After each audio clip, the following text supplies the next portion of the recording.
Hello. Well, hello, and we are back. We are back. Yes, this is Santa, or Yes, it is. We're Think Local First we. radio on Santa Cruz Voice. I That's never it. say these things, No, so that's usually my yeah, job. that's your job. I Yeah. just, This yeah. this is Susan O'Connor Fraser. And I'm Tam O'Connor Fraser. Yeah, and we're your hosts for the next hour, and we are welcoming into the studio. We're so fortunate to have the founders of Soulcare Oh my Studios. goodness, and there's so much to talk about here. There is so much to talk about. I was fascinated when you guys reached out to us. And let me first introduce. We have Michelle Bean. Yes. Yes, Yep. and you are one of the founders, and we Hmm. have one of the other founders, which is Cindy Hill Ford. Yes. So we're going to hear about their background and all about Soul Care Studios, which you can go to at soulcarestudios.com and read all about what we're talking about in the next hour. And let's start with you, Michelle. I should say Dr. Michelle B. Either way, I respond. I sometimes wonder if I call a doctor by their first name, is that disrespectful? And it's like, is it?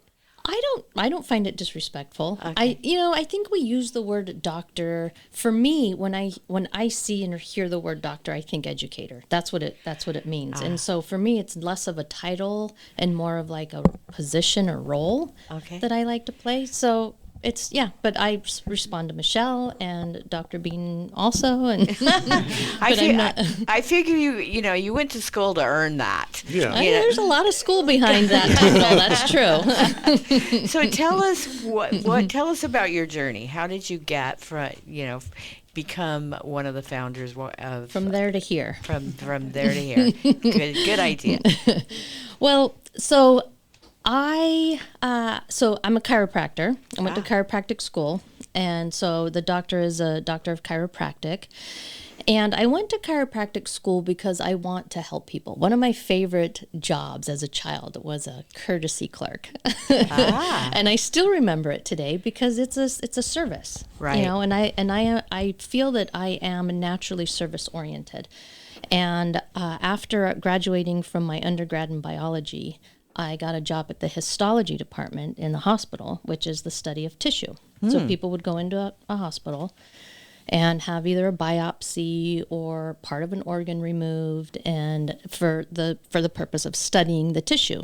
Huh. And so that's what histology is I was the technologist, and so I would get these samples into the lab, and then we would prepare it. And part of the quality control of histology is to look under a microscope and look at these cells to make sure that they're readable for the pathologist. Right. So I would see cells, 5 days a week. I would be looking under, and some of them were staining for disease and some of them were staining for normal cells, and they were right next to each other.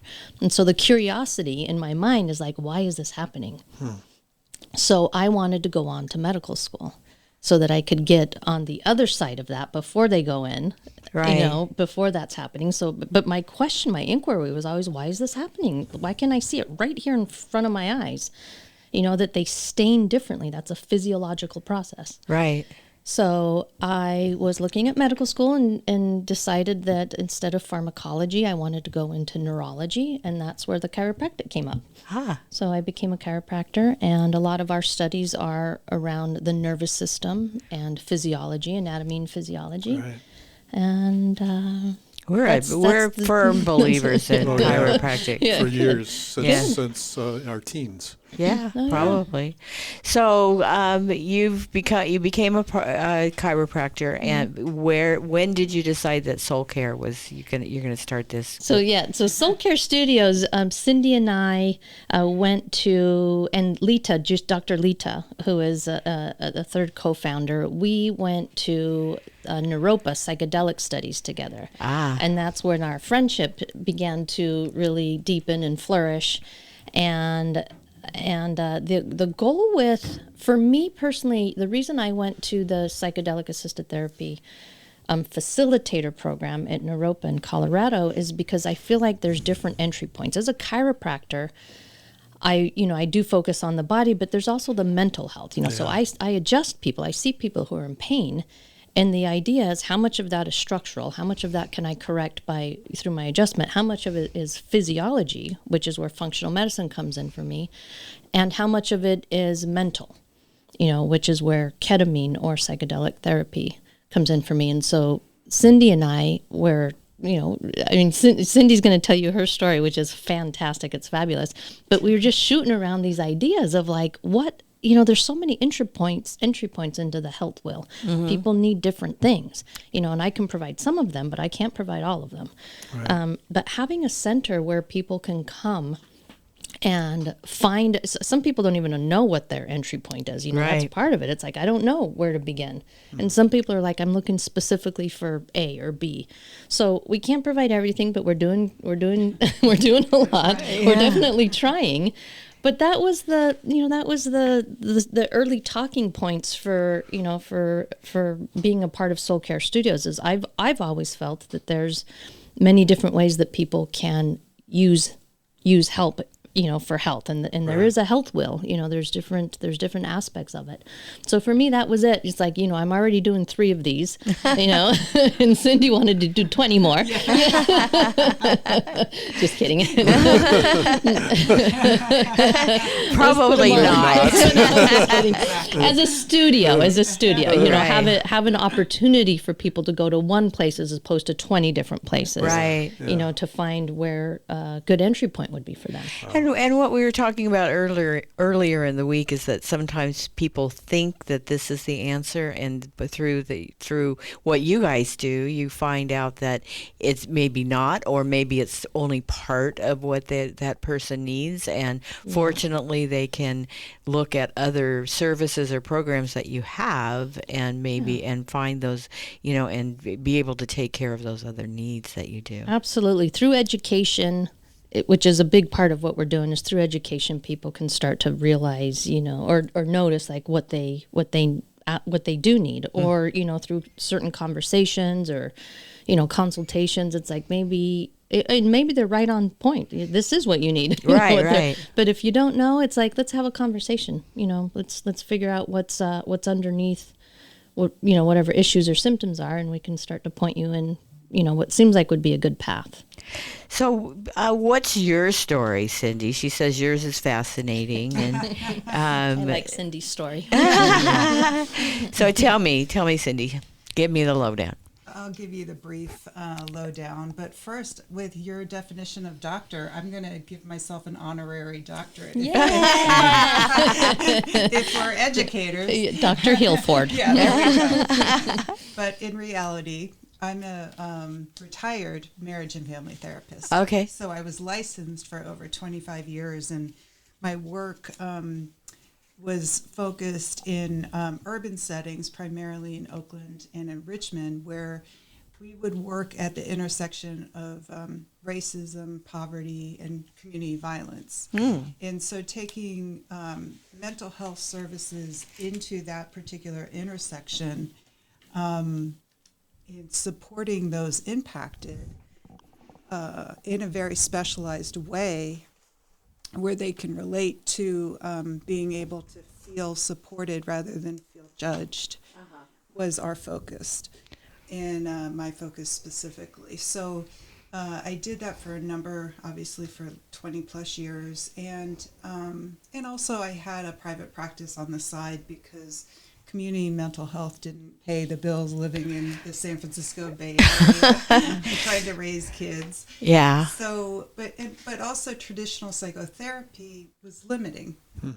And I got burnt out also a couple times in my career. And then towards the end of my career of being licensed, I found that I was not excited about therapy or traditional mental health services, even in the innovative way that we were providing those services. And for the clientele, at the end of my career, I was more of an administrator and a supervisor, so helping the younger generation be the ones doing the work. But that wasn't satisfying either. So I was like, I need to stop, because I probably, I might be helping, but I also don't want to harm. Right. So that kind of led myself and my family to move from Oakland to Santa Cruz. where I am a client first of Dr. Bean and Dr. Lita. And I found Dr. Bean because she specializes in nasal specific adjustments, which she's the only person down here that does that. Wow. And I was getting that for many years in Oakland, and I actually was traveling back and forth because it's so helpful. And then when I found her, simultaneously, I was looking at alternative ways of helping support people's healing process, which led me to both a yoga teacher training program at Pleasure Point Yoga, as well as psychedelic assisted therapy, which really kind of made me energized again around being able to provide mental health services. So Naropa was a postmaster's training program where, it was a 9-month introduction Whoa. to psychedelics and everything that it entails, both the science aspect, which is what Michelle loves and understands better than I do, and then the kind of the emotional or relational aspect. And so how I see our relationship or our trio at Soulcare Studios is really mind, body, and soul. So between Dr. Lita, Dr. Michelle, and myself, there's entry points where so complementary our skill sets, where people can feel comfortable coming into one of us and talking or opening up. And Michelle is one of our strength. She's our primary strength teacher. So she has 3 classes a week. So we also use movement. We use yoga and strength and qigong and core Pilates as a way of getting, supporting the mind-body connection as well. So you guys decided that at this event that you were at, or at this training that you were at, that you wanted to create the studio? When did you come up with a brainchild of Soulcare? For me, selfishly, I moved, from Oakland to Santa Cruz, to Aptos, but all of my providers and yoga and everything was in Santa Cruz. And the traffic on Highway 1 is just gnarly. It's gnarly. Yeah, that's a good word for it. And I was really trying to find more providers and, a community that I was looking for in Aptos, and all under one roof. And so what the 3 of us then started to create what we wanted or what I specifically wanted for myself. So you tell us about Soulcare and how it differs, or why is it unique? It seems to me like there's nobody else I know.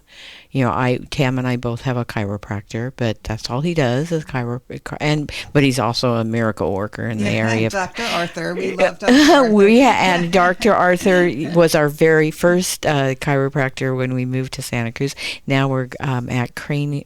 What was it? Back on Track Cranial Center in Scotts Valley, and Dr. Rob Adams is amazing. Like I said, he's a miracle worker for us. So we believe in chiropractic, but I've done acupuncture. That would be another modality for you. What other kinds of services that are there? Yeah, I love to hear that you love chiropractors. I love chiropractors. I love all chiropractors. I think they're great and brilliant and needed. Definitely needed. So I'm glad that you have your chiropractor. Soulcare Studios, the idea is where wellness meets soul. That's our tagline. And so what does it mean to be well? It's a very subjective question and feeling. Right. You can't really point to anything and say this is how you get well or feel well. And so I have found that people are either wanting to continue to feel good, and so they're coming in for like yoga classes and fitness classes and some of the Pilates classes, and they're looking for something that's close to Aptos. So we have a movement center. Is half of the studio is a movement center, and we also do workshops. So the other part, so there's a physical component, there's a social component, which is hey, let's start to build community. Sometimes it can be just as simple as like showing up to a class where you can talk to somebody else. Right, right. I mean, especially coming out of COVID, when there's so much isolation, I think a lot of people got really comfortable with that, especially if you have the personality where that is your personality, to be kind of quiet and, stay in the background. I mean, not looking at anyone. I'm just fine. But it's a thing that we've found, that we see, and I think a lot of people talk about that. They've experienced that. So, but even regardless of that, like social community is a huge part of it. So either physical, like the yoga classes or a fitness class, or one of the workshops. We're doing many different workshops on the weekend, and it alternates to what we're presenting. We have different practitioners and health practitioners in many different aspects. So there's that physical movement. There's the social community workshop looking for a certain health topic. We have, of course, the ketamine for mental health. We have integrative medicine, functional medicine. We have the chiropractic. We have a biocharger station, which is a pulsated frequency that people can sit around to change cellular and body frequency. I mean, we have a water system that, it's just, there's a lot of detail. There's a lot of detail that, it'll be overwhelming to talk about everything, but the idea is, there's many different ways to associate or be a part of Soulcare Studios. Right. A huge draw is always classes. People love to take classes, and if you're an Aptos. But if you're somebody who's like, for functional medicine, people will come in because they're like, I don't feel well, but my doctor says I'm fine. And it's like, and there's that area between function and disease, that nobody's tapping into, and that's what functional medicine. So there's all these different points that we can go into, but that's the idea. Soulcare Studios is how, not trying to define wellness, but trying to get into the soul of what it feels like to feel well. Well, on that note, we're going to go to commercial. Okay. So please stay tuned. We will be back with Dr. Bean and Cindy. Our Dr. Cindy, because we gave her an honorary degree in education. You heard it here first. Yeah, and so stay tuned, and we will be back. This is Susan O'Connor-Fraser. Tam O'Connor-Fraser. On Think Local First Radio here on Santa Cruz Voice. Handcrafted art, crafts, jewelry, antiques, toys, plus food and so much more.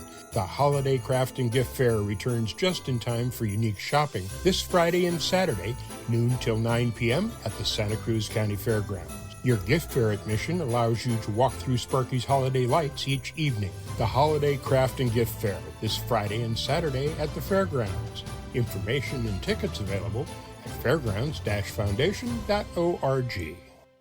Hey, Warren, it's been a while since I've been up to your showroom and garden center in Scotts Valley. Maybe the folks out there might want to know where you are. Absolutely. To find Knox Roofing and the Knox Garden Box Company, just head up into beautiful Scotts Valley. We're at 46 El Pueblo Road, next door to Scarborough Lumber and the beautiful nursery. And when it comes to wood items, we have It's All About Wood gift shop. And, of course, the Knox Garden Box. Lots to look at. We'd love to see you at Knox Roofing and the Knox Garden Box store. Okay, thanks, folks. Get hooked up with affordable cannabis at your locally owned Hook Outlet, where everybody above the age of 21 can participate in the Hook's loyalty program. Each purchase earns you 2% store credit on your next purchase. Get hooked up with the best cannabis at affordable prices at the Hook Outlet in Capitola and Watsonville, or order online at hookoutlet.com. Get hooked up at the Hook. Satisfy your hunger with a fresh, prepared, twice-daily grab-and-go sushi you'll find waiting for you at Sushi Market Sprouts, 2 blocks from the beach at 300 7th Avenue in Santa Cruz. Fresh, delicious, and oh so good. Hello, I'm Junko, and I look forward to serving you at the Sushi Market Sprouts. Satisfy your hunger right now with the delicious ramen and sushi you'll find waiting for you at Kaito. Easy in and out location in the Capitola Mall food court. Special orders welcome. Fresh, delicious, and oh so good. This is Koji. I'm looking forward to seeing you at my restaurant, Kaito.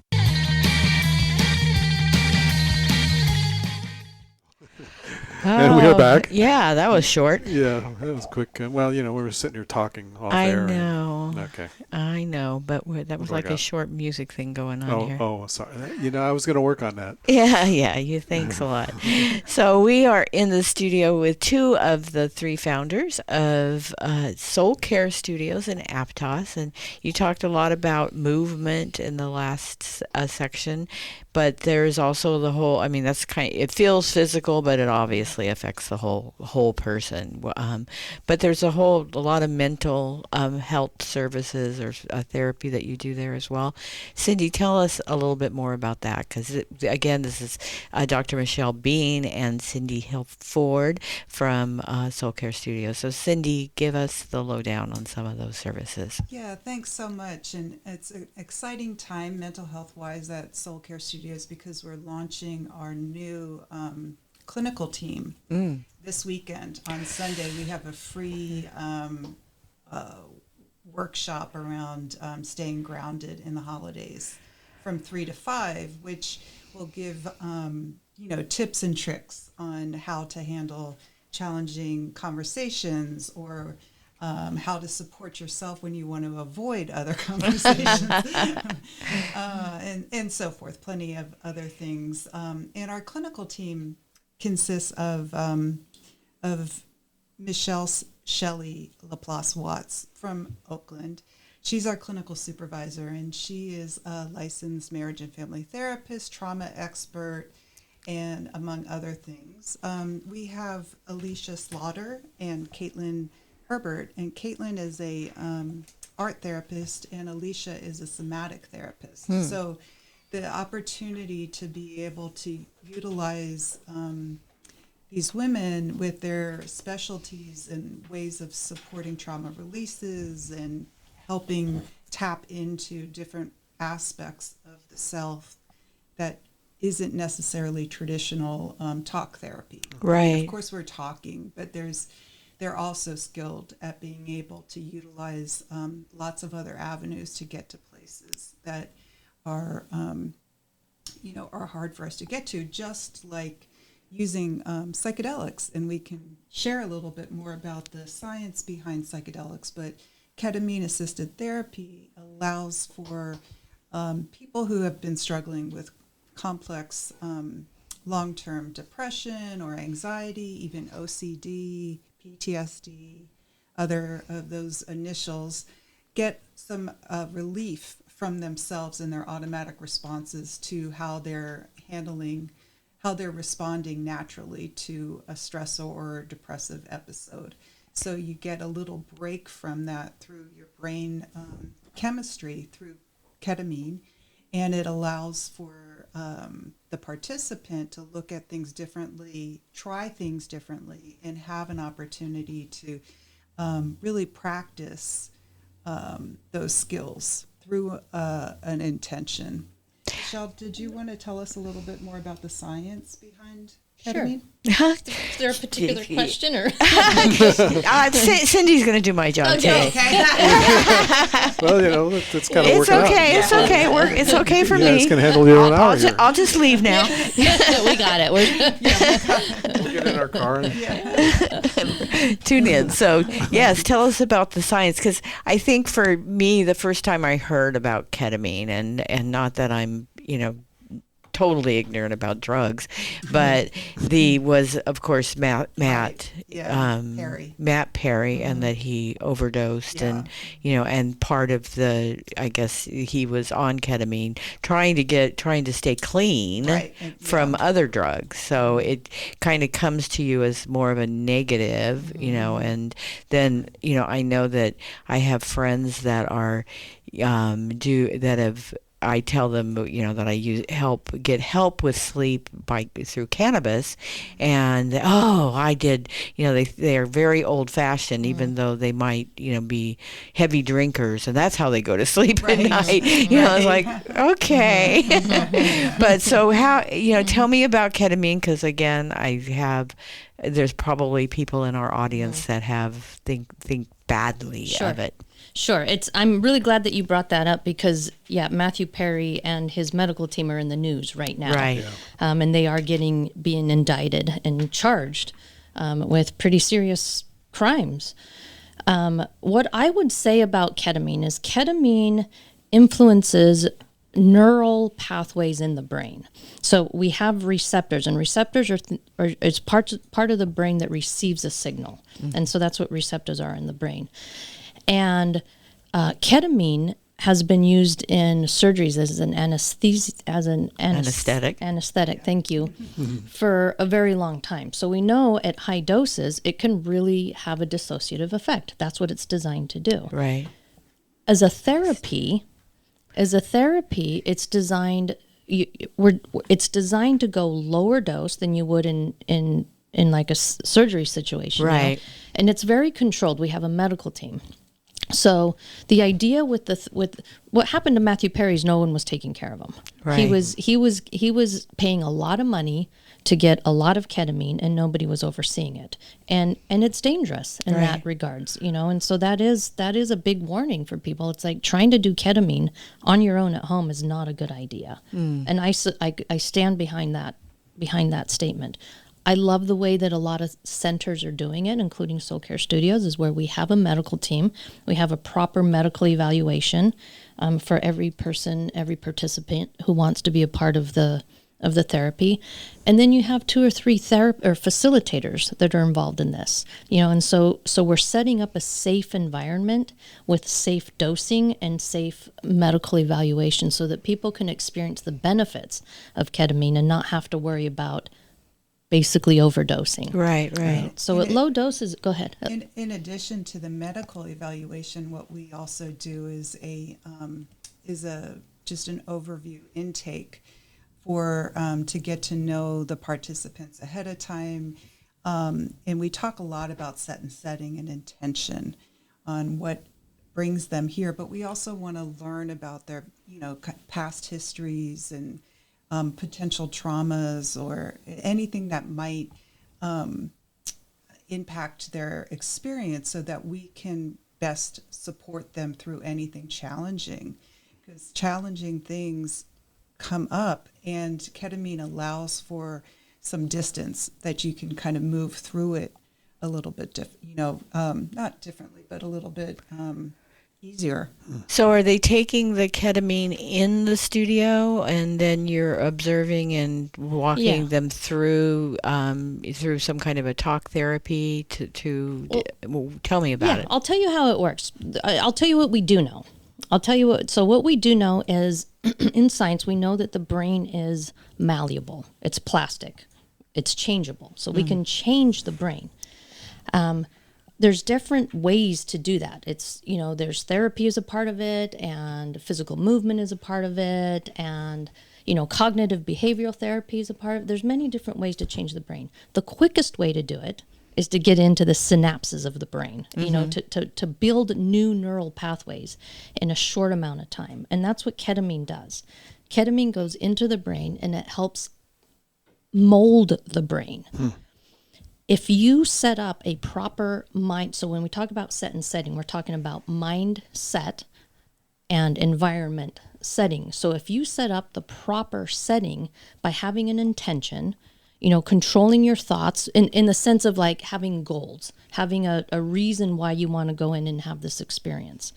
And then you do this experience in a safe environment where you've met the facilitators, you've talked to the medical doctor, you're familiar with Soulcare Studios or wherever it is, you can go into this situation feeling safe and having an intention. And that is where the biggest changes happen. When people do ketamine or other psychedelics without that set and setting, without the mindset, without the safe environment, anything can happen, right? Because it's not controlled. Right. And we are changing brain chemistry. That is exactly what's happening, is brain chemistry changes. The other way that you make big changes is through traumas. It's either learned behavior. This is when we're using the same neurophysiology is when we're learning stuff even in the embryonic state, but from embryonic state to like about age 7, we're taking in everything in our environment and we're learning, but we're not in control. It's just what's happening, right? And so, and then in trauma, that's the other time when we use this set of receptors and neurochemistry. And that's another time when we're not in control. So we're taking in all this information and we're learning stuff at a deep, deep level. The third way to do it is through psychedelic assisted therapy, and where you are in control. So you get to control what you want to feel like, and the environment, so that you feel safe to go in and have this experience, and let the medicine, let the ketamine, the psychedelic, work on your mind in a way that when you're coming out of it, you're building new neural pathways, new synapses, more synapses. You're molding and changing the brain in a way that you're setting the controls for. And so we offer it both individually and in group. And so the group setting actually is another opportunity for people to gain support from one another. What we found is people are coming frequently to different groups, multiple groups, so they're working on something chronic, but they're also supporting each other as they do. So it's another form of community. For individual sessions, the individual participant has both the doctor as well as the facilitator on site, and that's where really you're able to do a little bit more talk therapy after you come out of the state. And in group, I mean, we are able to kind of one-on-one talk briefly with people, but we follow up with integration sessions following the group and the individual sessions to make sure that the therapeutic process continues. So what are the issues that I'm coming in with, or what are the issues that a group might be addressing with ketamine-assisted therapy? Yeah, I mean, so ketamine assisted therapy is great for chronic depression, anxiety, changing one's relationship with alcohol or drugs, or, changing one's relationship with the self-talk, the negative self-talk. And so coming in and wanting to have a different kind of spiritual relationship is also another reason. But ketamine can also be very good at chronic pain. So it changes the automatic response to chronic pain, where, you might still be in pain, but the brain is looking at it differently, so it doesn't have to be quite as severe.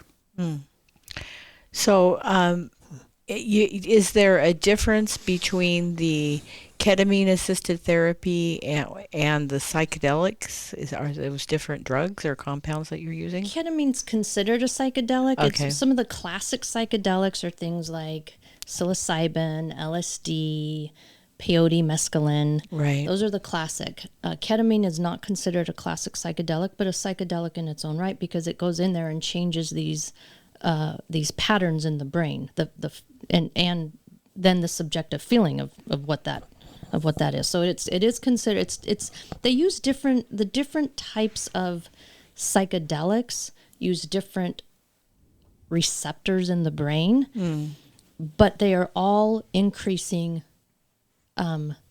connectivity within the brain. We know that in, for instance, depression, what happens in people who experience depression, they have less connectivity throughout the brain. So the back brain isn't connecting with the front brain and isn't connecting with the more primitive brain.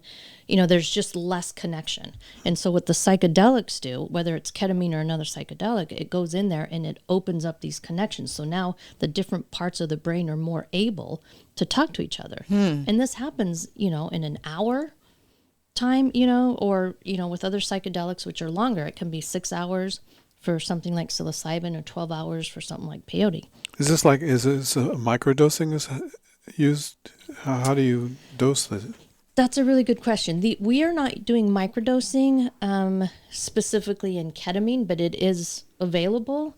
But so microdosing will do that same effect on a smaller scale over a longer period of time. So people do have, and that's all anecdotal. We don't have any scientific evidence yet. It's hopefully it's coming. We do have a lot of evidence in high dose psychedelic mushrooms and in ketamine specifically for depression, anxiety, and pain. But so microdosing, from my understanding of it, is that you can microdose so that people don't feel the psychedelic component, Yeah. but you're still fueling those receptors to make changes. So it's subtle changes over a longer period of time. But I mean, you can ask anybody who's been microdosing; they're going to tell you that mostly they're feeling something, Yeah. and not in a psychedelic form, but more of a like behavioral change. Right.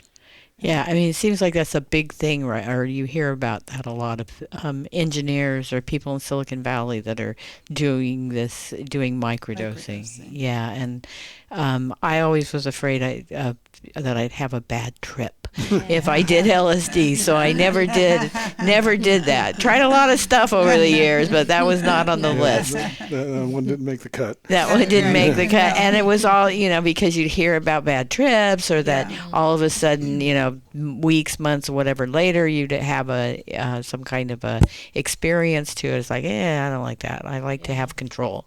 Well, and that's a really important part, is a bad trip on your own in a recreational setting, or even in your home setting, thinking that you'll go and talk to your therapist about it, next week, can be very scary. Right. So having the safe person in the room with you to help support you through the challenging parts that may arise, and that's a lot where the change comes from, is from the challenging parts. I just wonder if the bad trip thing was just a way to keep people from doing it, because I've known a lot of people over the years that have done LSD, and none of them ever had a bad trip. Yeah, you think it was like reefer madness kind of thing? Yeah, that's where I'm thinking. That's where I'm going with it. Well, one important part that we use is an intramuscular injection. So for an IM injection, you have to have a doctor or a physician's assistant on site. And we're fortunately enough to be partnering with a medical team that comes and supports that. And so the other way people do ketamine is through the lozengers that they can get online, and you can do that at home. But having an IM or an IV experience allows for the medical team to really monitor the dose. So specifically what you're getting and when you're getting it, and the doctors can make sure that and when it's being absorbed into the body. So there's all kinds of people that will say that cannabis is a gateway drug to other things, and I don't necessarily believe that, but is ketamine, doing it even under your medical care, does that lead to other recreational drugs or use of that? I think that's such a great question.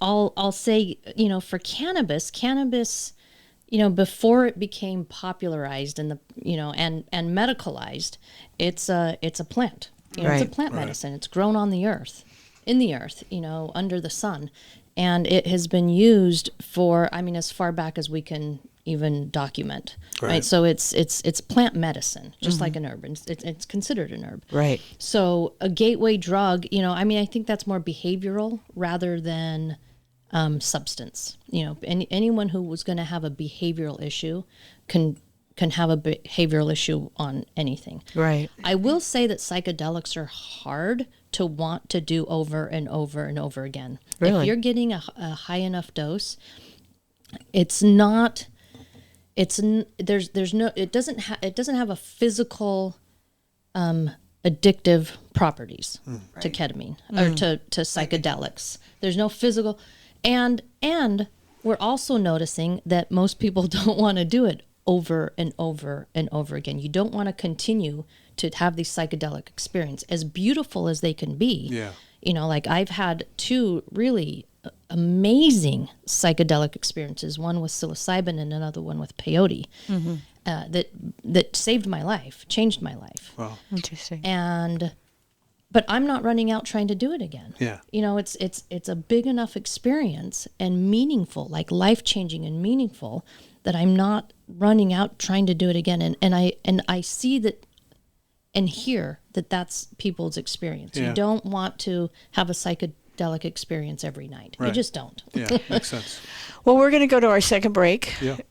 That's good to know. And Good questions. yes. Yeah. And when we come back, we'll have more from Michelle, Dr. Bean, and Cindy from Soulcare Studio. So please stay tuned. This is Susan O'Connor Fraser Tom O'Connor Fraser. on Think Local First Radio here on Santa Cruz Voice. So please stand by.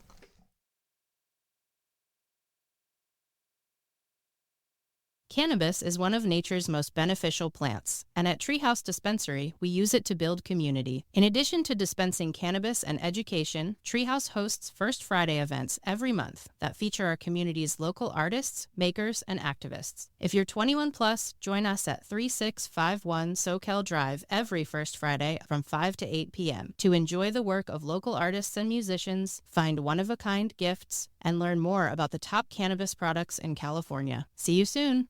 Do you have a car sitting around you want to get rid of? Donate your car and help veterans and their families. Yes, one fast call to the Veteran Car Donation Program and we'll come and remove your car for free. You can donate most cars, trucks, or SUVs in most conditions. The proceeds raised goes to help active military, veterans, and their families. And you get a tax deduction. Operators are standing by. Here's the number. 800-640-9509. Again, that's 800-640-9509. Attention content producers. You can have access to a complete digital media production facility at Satellite Co-working and Digital Media Studio on Soquel Avenue. Easily rent video and audio equipment, a studio with green screen, editing suite, and audio booth, all at can't say no rates. Schedule a tour to see for yourself at satellitecoworking.com. Mention Santa Cruz Voice for 20% off your first reservation. Bring happiness into your holiday with a fresh and fragrant Lions Club Christmas tree. When you light up the tree, your family's smile will last into January. Pick up your tree from the Lions Club lot at the Portuguese Hall near Costco. 2 to 7 weekdays, 10 to 7 weekends. While they last. Bring happiness into your holiday with a fresh and fragrant Lions Club Christmas tree. All proceeds go to helping those in need in Santa Cruz.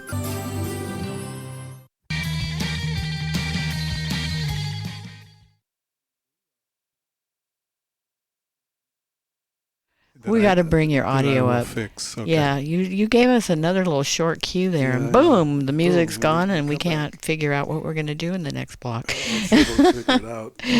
Yeah, this is Susan O'Connor Fraser. Tam O'Connor Fraser. Here on Think Local First Radio, and we're coming up in the last block of the show, and this show just has been sailing by. We're with Dr. Michelle Bean and Cindy Hill-Ford. Soulcare Studios. Soulcare Studios at the end of that long drive down Highway 1. Yeah, exactly. I sit there and say, well, this is fix that. interesting, but yeah, right. They're working on it. So ketamine assisted therapy sounds, really interesting, and it seems very unique that you guys have that as part of your modes of therapy there. What other kinds of things? I see on your website that you also have Chinese medicine and, massage, and I want to hear more about this biocharger because that sounds kind of interesting. Is that sound therapy? Is that what that is? What's a biocharger? Well, the biocharger is actually, it's really interesting technology. It's you might have hear about it from Tony Robbins. He's a big advocate of the biocharger, and his conferences, there's always lines of biochargers for people to sample.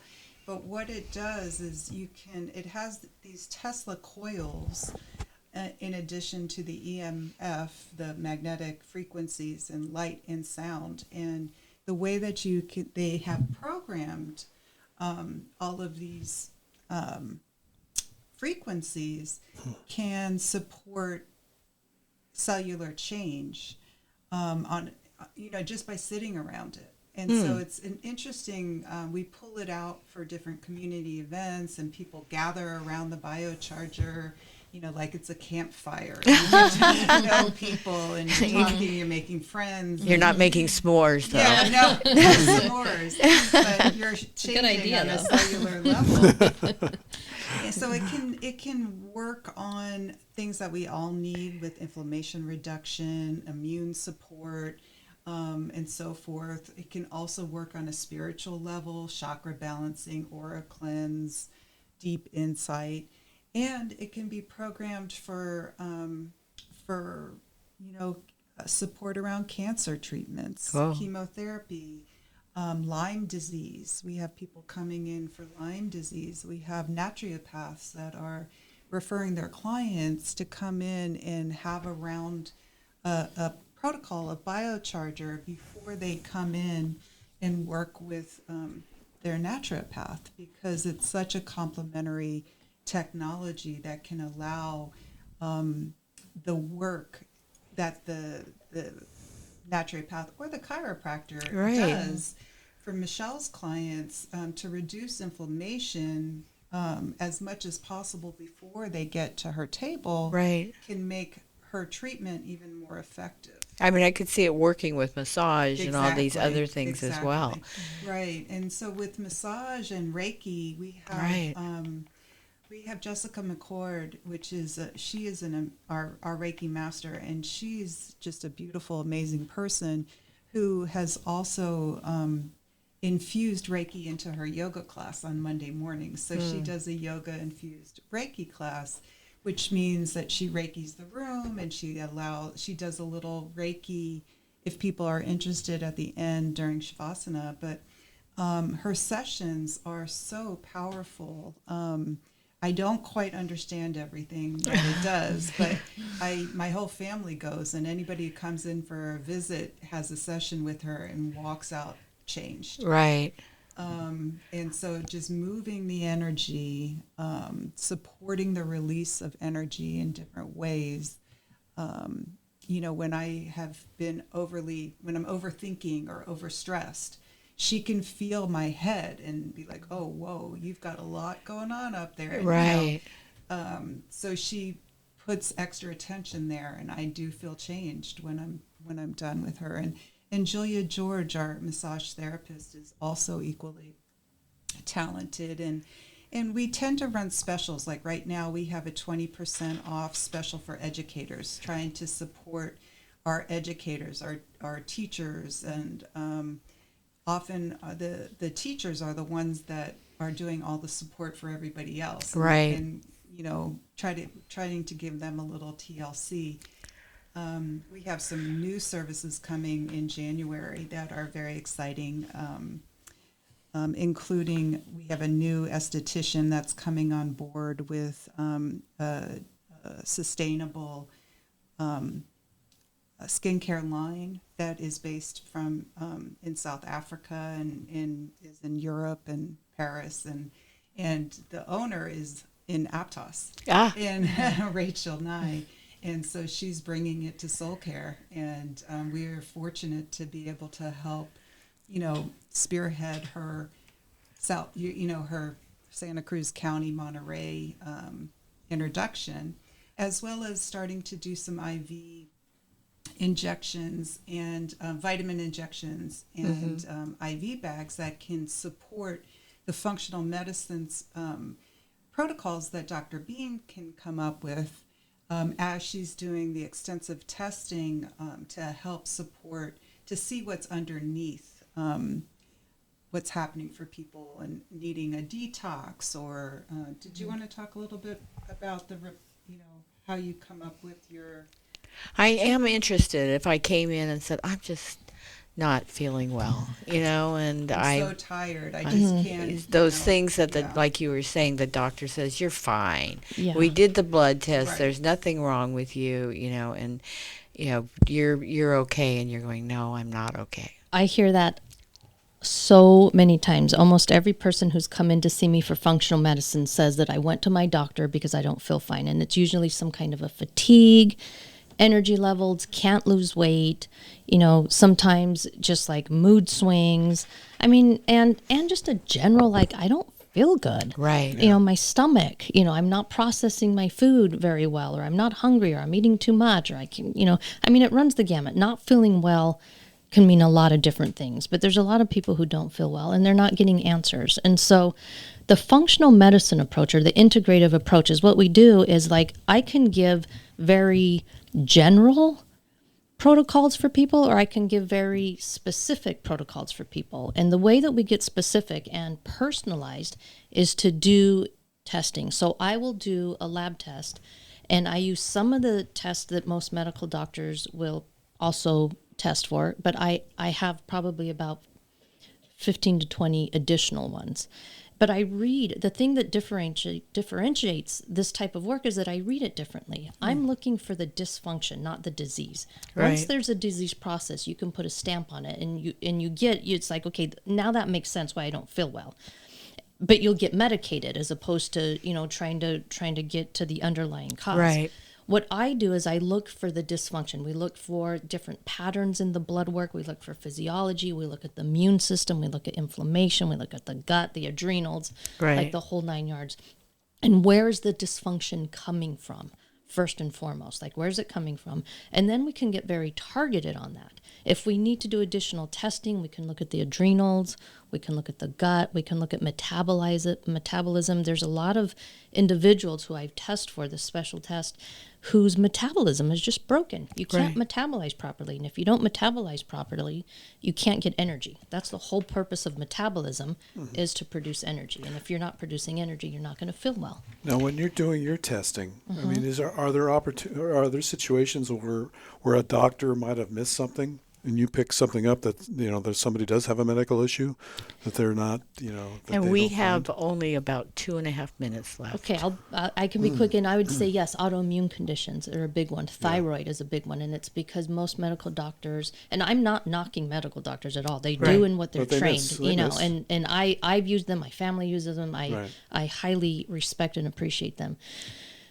But when you do, for instance, a TSH is a thyroid stimulating hormone, and you're looking for an entire, like getting your answer for the hormone, that's one test out of about 10 that you can test for. And if the situation is further down the chain from the TSH is the hormone that comes from the brain to the thyroid, but then you have to test, is the thyroid producing? Active, inactive, is it taking it up? Are there antibodies? So the biggest one that I catch that that comes to mind is Hashimoto's, the autoimmune condition, because there's not enough testing. And then the other, I'll give you one more example, is you can often see on a CBC, which is the one that gives you your white blood cells and your red blood cells, and looking mostly for anemia. Yeah. But I can look at the ratio of immune system cells, the white blood cells, and see if there's something going on with the gut, because oftentimes those numbers can be skewed. And if they're off or skewed, then we have an inflammatory component showing up. Interesting. So the answer to that is yes. Yes, we can catch other things. Well, and one quick benefit is you don't have to travel down Highway 1. All of that can be done virtually. That's true. We could do all of that on Zoom online, yes. So we unfortunately only have less than a minute left. This has been a great hour, and I'm hoping that you're going to bring your expertise to Santa Cruz Voice in after the new year. I think it's fascinating. Soulcarestudios.com. You go there, and I think you're gonna have your mind blown by all of the many services that you offer there, and take care of the whole individual. Yeah. So we got to wrap because Becky Steinbrunner's coming in, and she has a lot of stuff on her agenda for today. So this is Susan O'Connor-Fraser. We'll thanking Cindy and Dr. Michelle Bean. Thank you so much. It's been a pleasure. Yes, thank you. Happy holidays, everyone. Yes. Happy December. Yeah, and we're going to be out, but do stay tuned next week as well.